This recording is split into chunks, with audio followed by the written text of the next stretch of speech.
नागरिकांना घरकुल देण्यात आली. जवळपास 2 DPR झाले आपल्याकडे. तर 2 DPR करताना 43 नंबरवर मंजुरी देण्यात आली. पण तिसऱ्यांदा का आहे? आता निवडणुकीचा कालावधी आहे. तर माझं एक म्हणणं आहे की नागरिकांची चिंता करावी. एक आपला एक समजा नागरिकांना आपल्याला घरकुल कसा देता येईल, कारण की मोदी सरकारचं म्हणणं आहे सबका साथ सबका विकास. तो सबका साथ होना, तो सबका विकास होना, तो घर को देना पड़ेगा. और वो भी 43 नंबर पे. पहले थी आप भी दो. दूसरा विषय असा आहे एक नवीन का आपल्याकडे एक मुलगी एका वडिलांसोबत जात असताना हायवे रोडला काही हातगाडी असो का ऑटो रिक्षा असो, त्याचा धक्का लागला किंवा नाही लागला देवाला माहीत, पण ते मुलीचा जीव गेला. तर माझं एकच म्हणणं आहे की शहरातील मेन रस्त्यावर अतिक्रमण कसं कमी करता येईल त्याच्यावर लक्ष देणं गरजेचं आहे. कारण की त्याचा जीव जातो, त्याला कोणी उत्तर देत नाही, त्याला काही आपण मदत करणे आर्थिक सुद्धा. तर कमीत कमी आपण पाठ हे करावा का अडचण कशी आर्थिक आपलं अतिक्रमण कसं कमी करता येईल.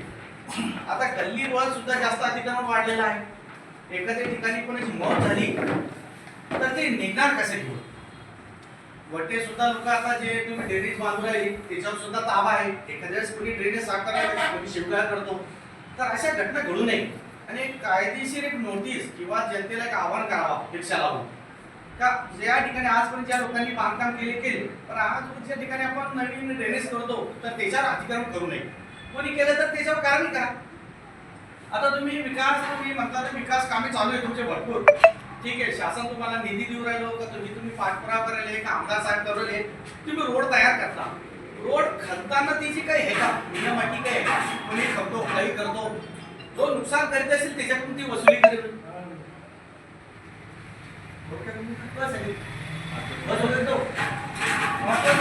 बाजाराचा विषय मागच्या वेळेस आम्ही इथं नव्हतो, व्यापारी काही वारंवार फोन करत होते.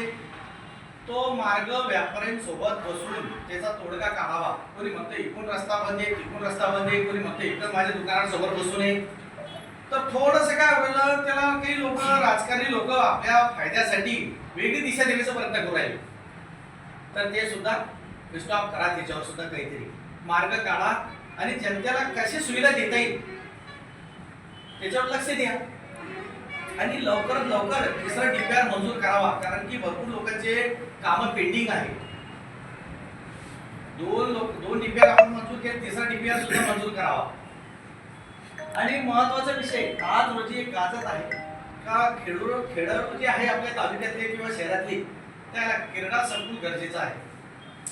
आज गल्ल्यात अशा काही झाल्याने गावात कुठेही आपली सार्वजनिक जागा तशी नाही किंवा ओपन स्पेस नाही.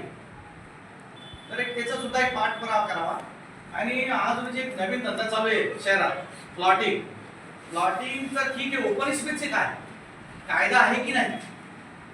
कोणी 43 नंबर करतो, वाटप करतो, विकतो, ओपन स्पेस कुठे, त्याची जागा कुठे आहे? ते आज रोजी पैसे करून राहिले, जनतेला सुविधा कुठे राहणार आहे? शासन काय करतो, मंजुरी देतो किंवा काही करतो, तर त्याच्यावर सुद्धा हे करा.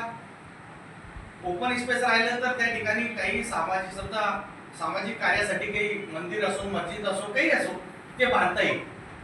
याबद्दल आता काही आता याच्यावर तुम्ही आता नवनिर्वाचित नगराध्यक्ष आहे पवार साहेबांना आपल्या सर्व पत्रकारांकडून शुभेच्छा देतो. आणि आपण जे प्रश्न उपस्थित झाले त्याच्यात आपण सर्व बसून शिवसाहेबांनी आमदार साहेबांनी त्याच्यात तोडगा काढावा आणि जनतेला कशी सुविधा देण्यात येईल ते सुद्धा. आणि महत्वाचा विषय आज म्हणजे आपल्याकडं पाणीची योजनाचं काम चालू आहे. त्यांनी पुन्हा असे केले की खेड्यापाड्यात रोडने तसे घेऊन टाकले, सिमेंट रोड पुन्हा फोडाफाडी केली. तर त्याचं काय आता ते रोड कधी होणार? ते नुकसान केलं तर त्याला जबाबदार कोण आहे? ते एजन्सी धारक आहे का कोण आहे? ते सुद्धा करा. आता काही नळांना पाणी नाही, काही ठिकाणी पाणीची अडचणी होऊ राहिली, नवीन वस्त्या झालेल्या आहेत त्या ठिकाणी सुद्धा पाणीची व्यवस्था करावी. आणि तात्काळ लवकर जनतेला नवीन योजने पाणी पुरवठ्या अंतर्गत पाईपलाईनच्या मार्फत लवकर पाणी देता येईल याच्यावर उपाययोजना कराव्यात. एवढे बोलून माझे 2 शब्द संपवतो. जय महाराष्ट्र.